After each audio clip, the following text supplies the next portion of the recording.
Mignonne, allons voir si la rose qui ce matin avait déclose sa robe de pourpre au soleil a point perdu cette près, les plis de sa robe pourprée et son teint au vôtre pareil. Là, voyez comment peu d'espace, mignonne, elle a dessus la place, las, ses beautés, les séchoirs. Oh, vraiment marâtre nature, puisqu'une telle fleur ne dure que du matin jusques au soir. Donc si vous me croyez mignonne, tandis que votre âge fleuronne en sa plus verte nouveauté, cueillez votre jeunesse, comme à cette fleur la vieillesse fera ternir votre beauté. Eh bien, ces vers merveilleux et bien connus, Pierre de Ronsard les adresse à une charmante personne qui les a inspirés et qui s'appelle Cassandre Salviati.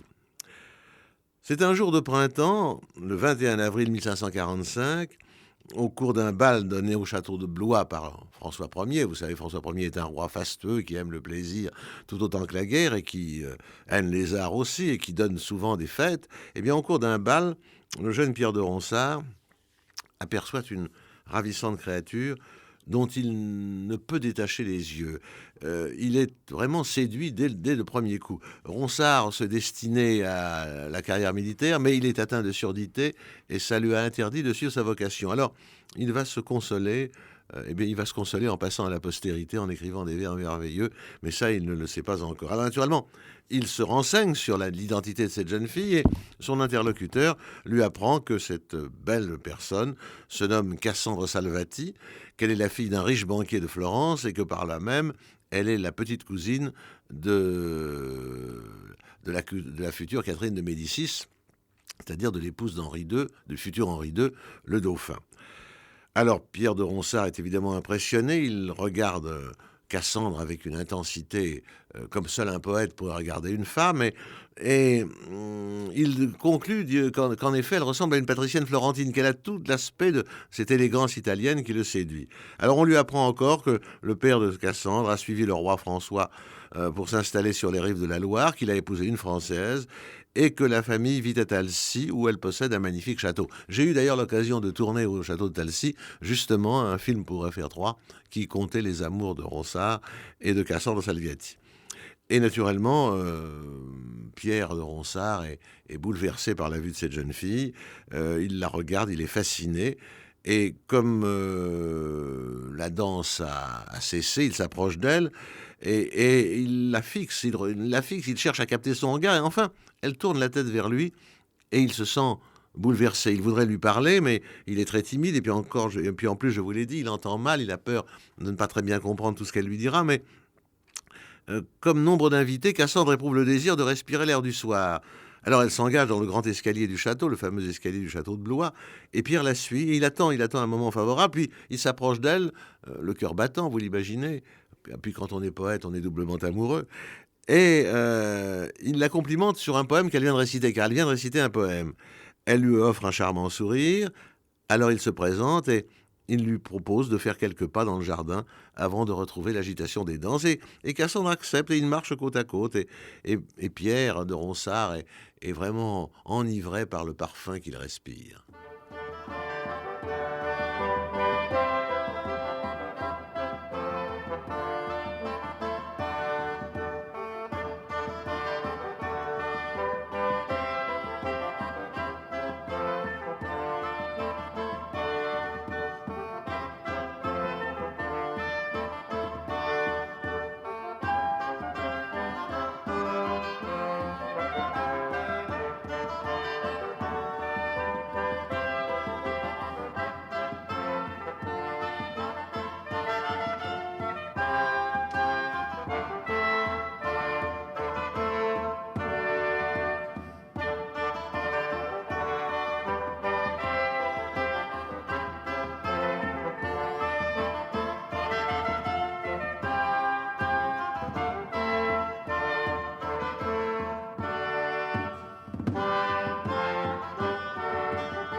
Alors il se promène dans le parc du château. Ronsard parle bien, naturellement, c'est un poète et il a l'éloquence facile.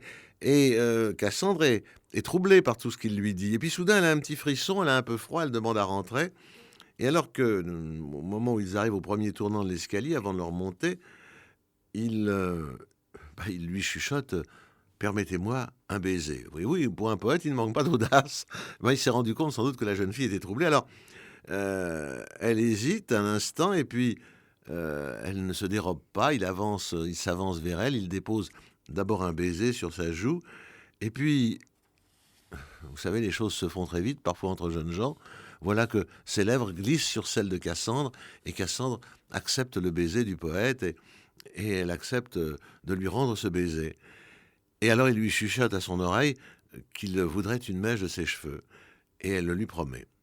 Puis ils reviennent dans la salle de bal. Naturellement, le roi est en train de danser le menuet avec sa favorite du moment, qui s'appelle Anne de Pisseleu. Et il mène le menuet et Pierre, mélancolique, regarde Cassandre qui est en train de danser avec d'autres jeunes gens, danse à laquelle, à cause de sa surdité, il hésite à se mêler.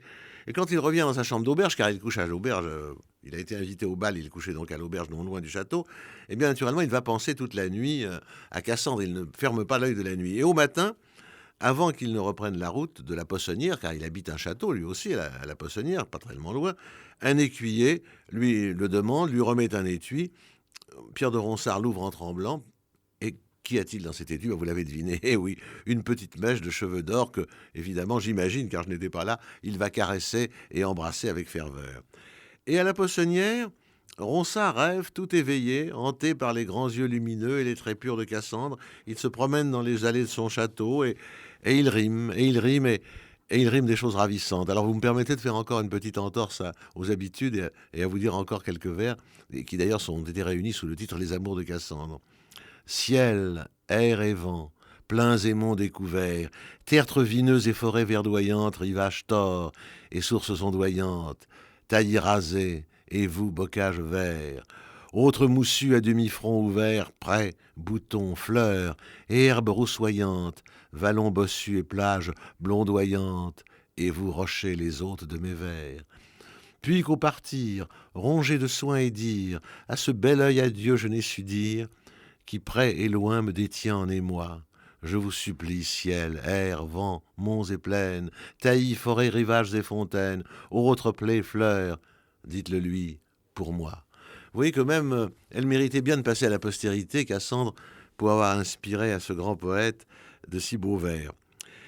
Et puis, naturellement, la pensée de Cassandre s'ancre de plus en plus. On n'est pas en Ronsard, on n'est pas poète pour rien.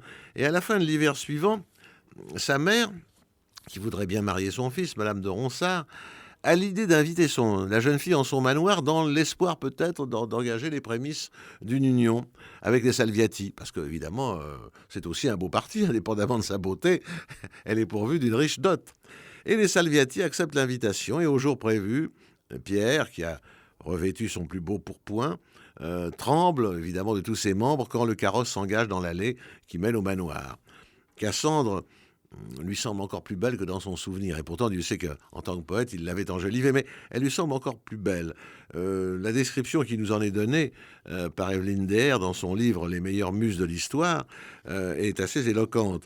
Son visage s'était effilé sans perdre le charme des rondeurs de l'enfance et ses yeux reflétaient toute la tendresse des ciels de Loire.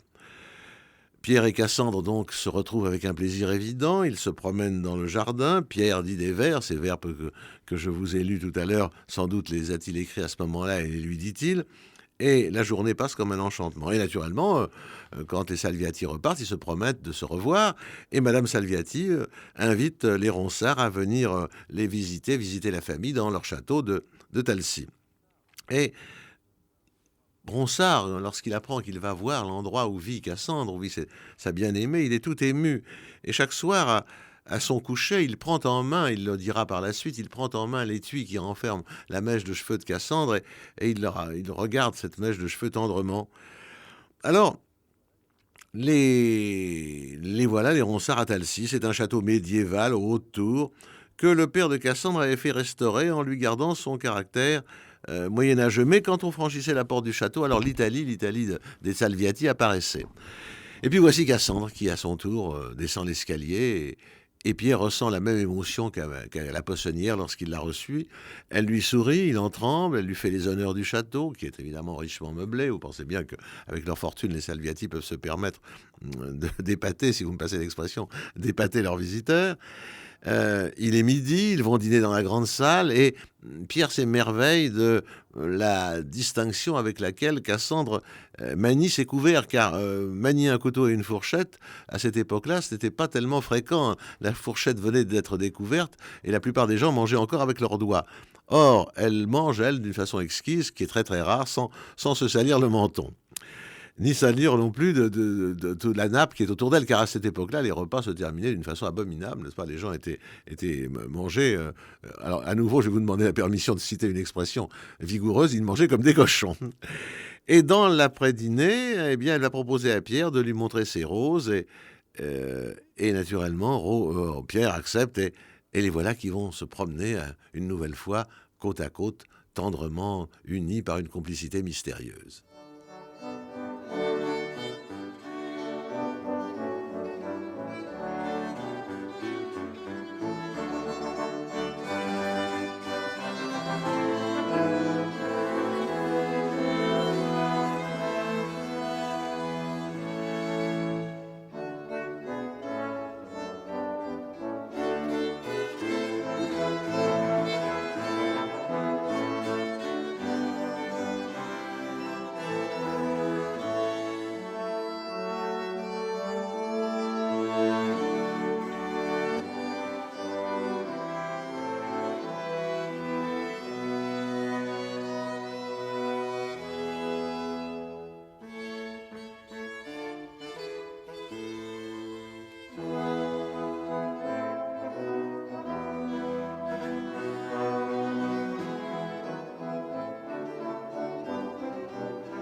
Alors, il est vraisemblable, n'est-ce pas, que, si l'on en croit les écrits du poète, qu'au cours de cette promenade, Cassandre va lui abandonner à nouveau un baiser. Mais malheureusement, les choses ne vont pas plus loin. D'ailleurs, je vous l'ai dit, Ronsard est timide, il est très ému, il peut à peine parler. Et tous ces mots tendres qui tourbillonnent dans sa tête, il en fera de délicieux poèmes que lui inspireront à la fois Cassandre et les roses qu'elle a caressées de ses jolis doigts, car elle aime beaucoup les roses, elle le lui a dit, et mignonne, allons voir si la rose est sortie au fond de cette promenade. Alors, il lui raconte qu'il vit à Paris maintenant, il suit les cours de grec et avec quelques amis, il a formé ce qu'il appelle une brigade de poètes. Et ce sera, vous savez, le manifeste ce sera la Pléiade, la fameuse Pléiade qui sera, si vous le voulez, la première manifestation de poètes français écrivant en langue française et qui trouvera son accomplissement par la publication de la Défense et l'illustration de la langue française en 1549. Et Cassandre, incontestablement, ne cache pas qu'elle a pour Pierre de tendres sentiments. Elle devine en lui une âme d'exception, mais voilà, l'amour. Elle aime au fond Ronsard, elle est tombée amoureuse elle aussi. Mais que veut dire l'amour, n'est-ce pas, quand il s'agit d'établir une jeune fille? Que veut dire l'amour quand les parents sont là pour lui tracer son destin sans qu'elle ait à redire? Alors Pierre de Ronsard avait été écuyer du Dauphin, évidemment, il était de bonne famille, il avait même reçu des bénéfices ecclésiastiques, il avait une certaine fortune, c'était déjà, disait-on, un grand poète, mais il n'était que fils puiné, donc sans terre. Alors Cassandre ne pouvait pas l'épouser, et les Salviati voulaient rester dans la tradition. Voilà donc qu'elle est promise à un riche seigneur du Vendômois qui s'appelle Jean de Peigné, et qui est seigneur de Près. Et même si elle est amoureuse de Ronsard, car elle doit l'être, bon, peut-être pas à la folie, mais enfin elle doit l'être, elle ne proteste pas. Elle, à cette époque-là, et pendant très longtemps, n'est-ce pas, une fille devra obéissance à sa famille, et le mariage va avoir lieu en novembre. Alors en l'apprenant, Ronsard a le cœur brisé, Cassandre va rester en lui, il ne pourra pas l'oublier. Et il ne peut jamais se résoudre à penser qu'elle ne lui appartiendra jamais, qu'elle ne sera jamais son épouse. Alors, il décide qu'il l'aimera toujours. Bon, évidemment, ce sont des serments de poète, ça. Mais enfin, son souvenir demeure. Et très longtemps, il va être malheureux, il va être triste, et il va parler d'elle à ses amis, et il va transporter son souvenir avec elle. Et puis, vous savez, les poètes sont des êtres à part, ils ont besoin de souffrir pour pouvoir œuvrer. Et elle va véritablement lui inspirer des vers magnifiques, je vous en ai lu quelques-uns. Elle va être son égérie, sans peut-être même s'en douter, n'est-ce pas? Sans savoir exactement que c'est à lui, c'est à elle que Ronsard doit d'avoir écrit des choses si belles. Et puis, elle était près de son cœur, mais elle était loin de lui. Alors il lui envoie ses odes, il lui demande si elle accepterait qu'un portrait fût fait d'elle. Elle accepte, et Ronsard lui demande, la supplie même de consentir à le revoir. Bah, mais seulement maintenant, elle est mère de famille, elle vit en Vendômois, une vie paisible, peut-être pas très heureuse, mais enfin une vie paisible. Et l'émotion la saisit en lisant Amour que j'aime à baiser les beaux yeux de ma maîtresse et à tordre en ma bouche de ses cheveux d'or fin qui s'escarmouchent. Alors évidemment, elle ne peut pas douter de la sincérité du poète. Et alors, de nouveau, elle va le recevoir, et à chaque fois qu'elle effleurera les roses du jardin, eh bien, elle pensera elle aussi à Pierre. Elle pensera à Pierre, et elle sera assez fière d'avoir été l'inspiratrice de ses plus beaux vers. Et puis, Ronsard va faire exécuter son portrait, et ce portrait, il va le garder pour lui et devant lui, et ce portrait va évidemment ranimer à la fois son amour pour elle et son inspiration, et il va écrire un second recueil de poèmes dont elle sera incontestablement l'inspiratrice. Et entre eux, un lien impalpable va se tisser avec ce fameux poème que je vous ai lu tout à l'heure, Mignonne, allons voir si la rose. Mais le temps passe, et chaque année, évidemment, apporte son lot de sentiments divers. Puis la vie aussi, réclame ses droits. Et voilà qu'à Bourgueil, Ronsard est sensible à la douceur de Marie, fille d'aubergiste, et auprès de cette brave fille, va lui venir la consolation de son désespoir, et Marie va être aussi son inspiratrice. Jugez plutôt.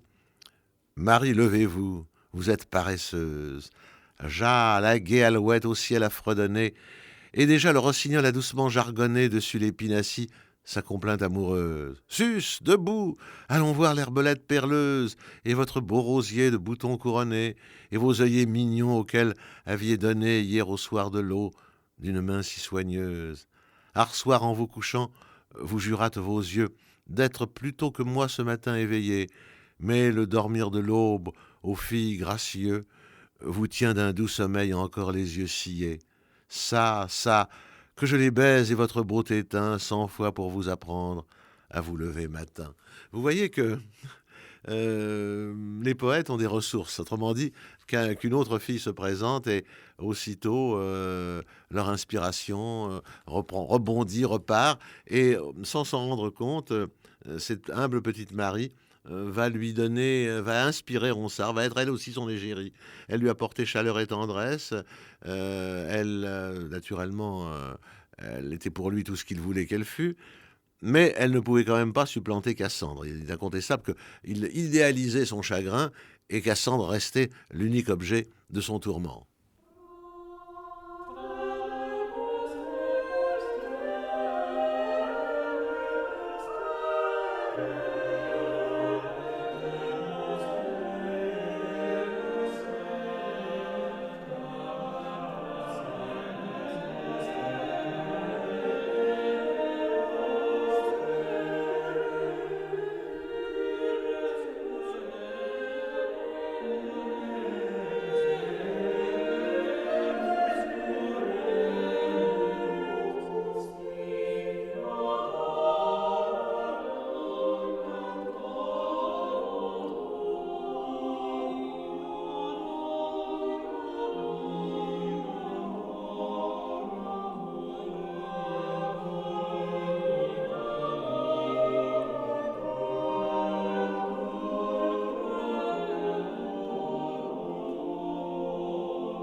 Mais Ronsard n'aimait pas assez Marie. En tout cas, le souvenir de Cassandre, il le magnifiait, il le sublimait, il le gardait en lui. Alors il va finalement se lasser de cet amour et il va quitter Marie. Et peu de temps après, la pauvre petite fille va disparaître. Alors, Ronsard en a-t-il eu du chagrin? En tout cas, il a écrit sur la mort de Marie ce bien joli sonnet. Comme on voit sur la branche au mois de mai la rose, en sa belle jeunesse, en sa première fleur, rendre le ciel jaloux de sa vive couleur, quand l'aube de ses pleurs au point du jour l'arrose.